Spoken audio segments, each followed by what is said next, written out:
Thank you very much, Sean. I'm happy to welcome our guest of today's technology provider interview. So we have Remy Busset, co-founder and CEO of Bloom Biorenewables. And he's accompanied by Florent Heroguel, co-founder and COO of Bloom Biorenewables.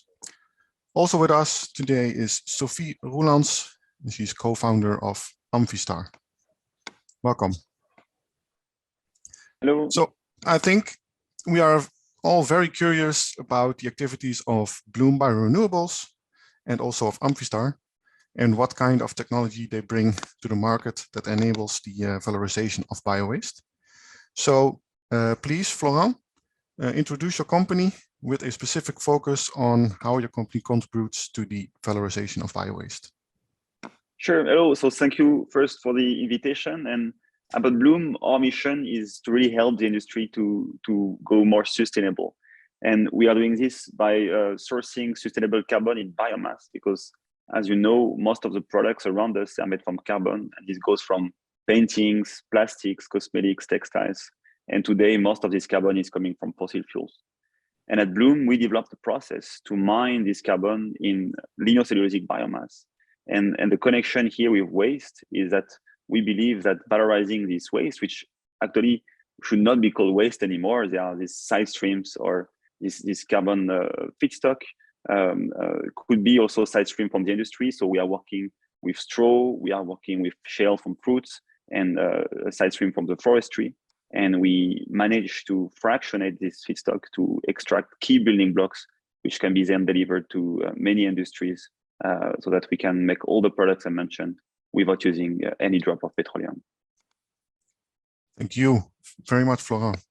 Sophie, can you add to that? So I actually don't have to add too much to the beginning. It's a similar approach. We have developed methodologies to replace fossil-based surfactants, in our case, with bio-based surfactants. And we actually developed our technologies as such that we can develop a platform of biosurfactant molecules for all these different applications that were already mentioned. And that we can use various sources of bio-waste, such as food waste, to produce these biosurfactants. As such, replacing fossil feedstocks, but also palm oil feedstocks from the tropics related to deforestation. All right. Thank you very much, Sophie, for this introduction. So could you then also explain to the viewers how you promote or advertise the technology at the moment? So how do you make yourself visible to those interested in your technology?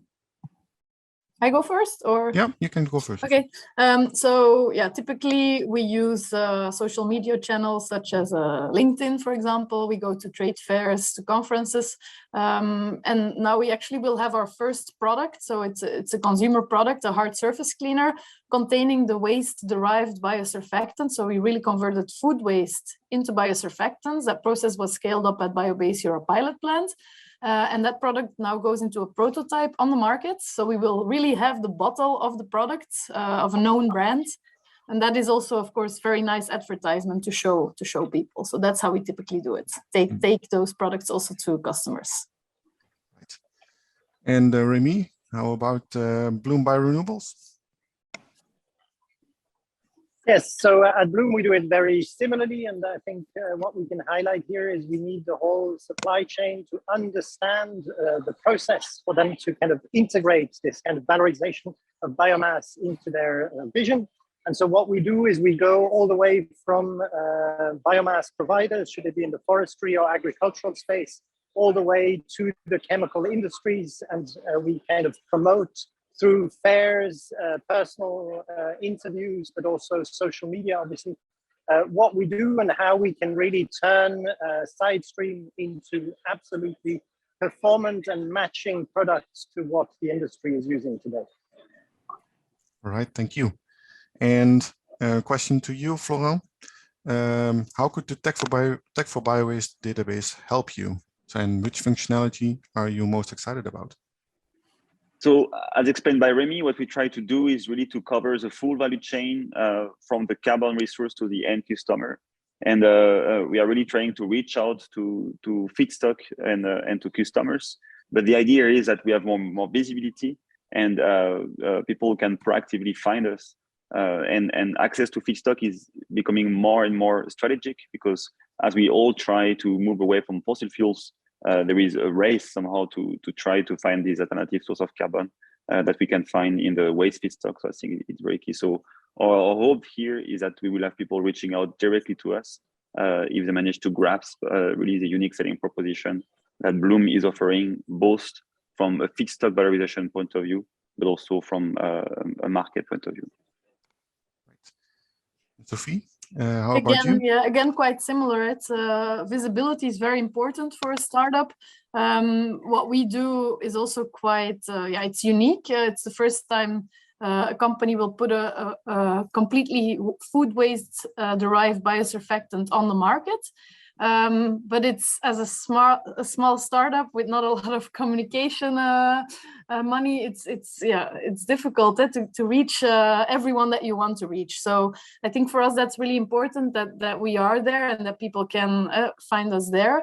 Also, it's quite a broad database with a lot of information. It can also help us to gain more insights in things that we haven't completely explored yet, and then find new links or new new leads. Yes, and well, you are both already in the Tech4Biowaste database. So how much effort did it cost to get your technology promoted in Tech4Biowaste database? Let's start with you, Sophie. It was my colleague that put it in, so I have to be honest about that. But he told me that it was, very straightforward, not difficult. You sometimes get these systems where you really get a headache, and that apparently was not the case for this database. So that's really good news. Indeed. And Remy, how about you? Yeah, I can only second this. So we put kind of a lot of attention, because it's important that these processes are described very well for the customers to understand them. So we filled the pre-made tables, and the questions were very well targeted. And I think the effort on our side also, because we are experts in what we do, it was quite easy to do. And then we added a bit of effort also to validate other kind of technologies we know very well, to make sure that everything is actually fits the reality. So I think cross-checking also the database is always an important element. And we also contributed to this to say that we had a bit of spare resources to also put into this excellent project. Well, thank you very much, Remy. Well, I actually heard two companies that are very enthusiastic and positive about their experience with the Tech4Biowaste database. So it's truly a good opportunity for technology providers to make themselves visible for those that are looking for ways to valorize the biowaste.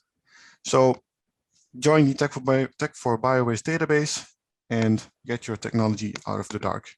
Back to you, Jean.